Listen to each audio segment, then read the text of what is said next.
காட்டுகிறான். எனவே குர்ஆன் ஹதீஸ் தான் அந்த தெளிவான பசீரத். அல்லாஹ்வின் பக்கம் மக்களை அழைப்பவருக்கு முதல்ல என்ன வேணும்? குர்ஆன் ஹதீஸை பற்றி அறிவு முதலாவது இருக்கணும். குர்ஆன் என்றால் என்ன, குர்ஆனுடைய சட்டங்கள் என்ன, குர்ஆனுடைய வசனங்கள் என்ன சொல்கிறது என்பதை பற்றி அறிவு இருக்கணும். அதே மாதிரி ரசூலுல்லாஹ் சொன்ன லைவான செய்தி எது, சஹீஹான ஹதீஸ் எது என்பதை பற்றி ஒரு அளவுக்காக அவருக்கு தெரிஞ்சிருக்கணும். இல்லை என்றால் என்ன நடக்கும்?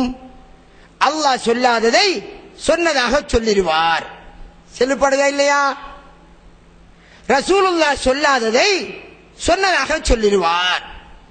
எனவே அங்கே பசீரத் ஒரு இஸ்லாமிய அழைப்பாளருக்கு இருக்கணும் என்கிறது தெளிவான முறையில் சொல்லப்படுவதில்லை. அதனால் ரசூலுல்லாஹ் சொல்லாத நூற்றுக்கணக்கான பொய்யான ஹதீஸ்கள் என்று இமாம்களால் சுட்டிக்காட்டப்பட்ட செய்திகள் சர்வ சாதாரணமாக அங்கே சொல்லப்படுகிறது. ஒரு புறம். அடுத்தது, நபிகளார் ஸல்லல்லாஹு அலைஹி வஸல்லம் முறையில் தஅவா செய்யணும் என்றால் நபி ஸல்லல்லாஹு அலைஹி வஸல்லம் அவர்கள் தஅவாவுடைய வேலை செய்கிற போது கடைப்பிடிச்ச முறைகள் இருக்கணும். ஆனா நாம் எடுத்து பார்க்கிற போது இப்ப நாம கஸ்து போறோம் வைப்போம், மக்களை கூப்பிடுறதுக்காக கஸ்து போறோம். கஸ்து போற எப்படி சொல்வார்கள்? அமீர், முத்தகல்லிம், ரவுஃபர் என்று 3 பேர் இருக்கும். நல்ல அவதானிங்க. இதுல இந்த 3 பேரையும் தவிர மற்ற யாரும் பேசப்படாது. இந்த 3 பேரையும் தவிர வேற யாரும் பேசினால் கஸ்தினுடைய ரூஹானியத்தை பெய்திரும், கஸ்தை திருப்பிக்கு வந்துடணும். இது சொல்லிக் கொடுக்கிறது.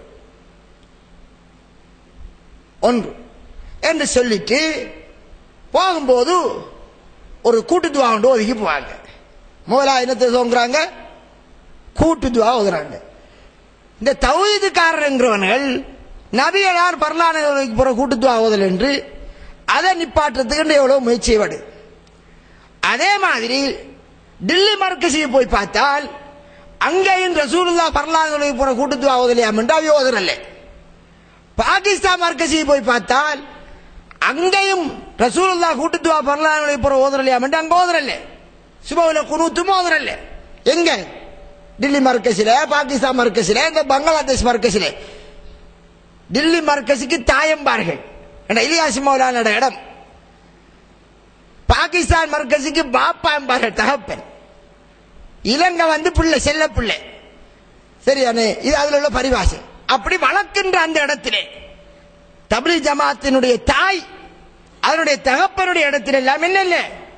கூட்டுத்துவா இல்லைங்க, குனூத்து இல்லை. சுபஹுல் குனூத்து மோத மாட்டாங்க, கூட்டுத்துவாவும் இல்லை. சரி, ஏன் ஓதல் என்றால் ரசூலுல்லாஹ் ஓதல்ல. என்ன கூட்டுத்துவாயில பரலானவர்களுக்கு பின்னாலே கஸ்தில் ஓதுறாங்க. சரியானே? அப்ப ரசூலுல்லாஹ் ஓதல என்றதால் ஓதினா ஓதணும், ஓதாட்டி ஓதுவர். இப்ப கஸ்து போற போது ஒரு கூட்டுத்துவா ஓதுறோம். இந்த கூட்டுத்துவா எப்பயாவது ரசூலுல்லாஹ் உயிரை கொடுக்கின்ற போராட்டங்களுக்கெல்லாம் ஜமாத் அனுப்பினாங்க. ஒரு கூட்டுத்துவா ஓதினத்தை வரலாறுல காட்டியலுமா? உயிர் கொடுக்கிற போராட்டம் நடக்க போகிறது. எந்த சந்தர்ப்பத்திலையும் ரசூலுல்லாஹ் அவ்வாறு கூட்டுத்துவா ஓதினாங்க என்று சஹீஹான ஹதீஸ் இல்லை. என்ன ஹதீஸ் இல்ல? சஹீஹான ஹதீஸ் இல்ல. இருக்கு பலகீனமான செய்திகள் இருக்கிறது.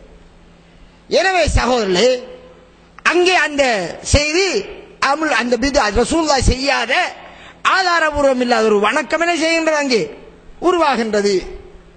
இவ்வாறு சொல்லி போகிற போது கஸ்ல போற ஒருவர் காய்ச்சிட்டார் என்றால் திரும்பி வரணும்.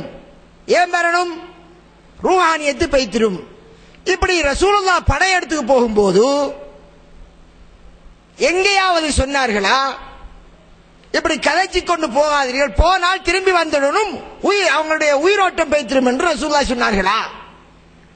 மாறாக என்ன இருக்கு தெரியுமா? ரசூலுல்லாஹ் வரலாற்றில் திக்ரு ஏஞ்சி போய்த்தாடி இருக்காங்க. உயரமான இடத்துல போகும்போது அல்லாஹ் அக்பர் சொன்னாங்க. ஆகுமான விடயங்கள் என்ன செஞ்சாங்க? கதைச்சிட்டு போனாங்க.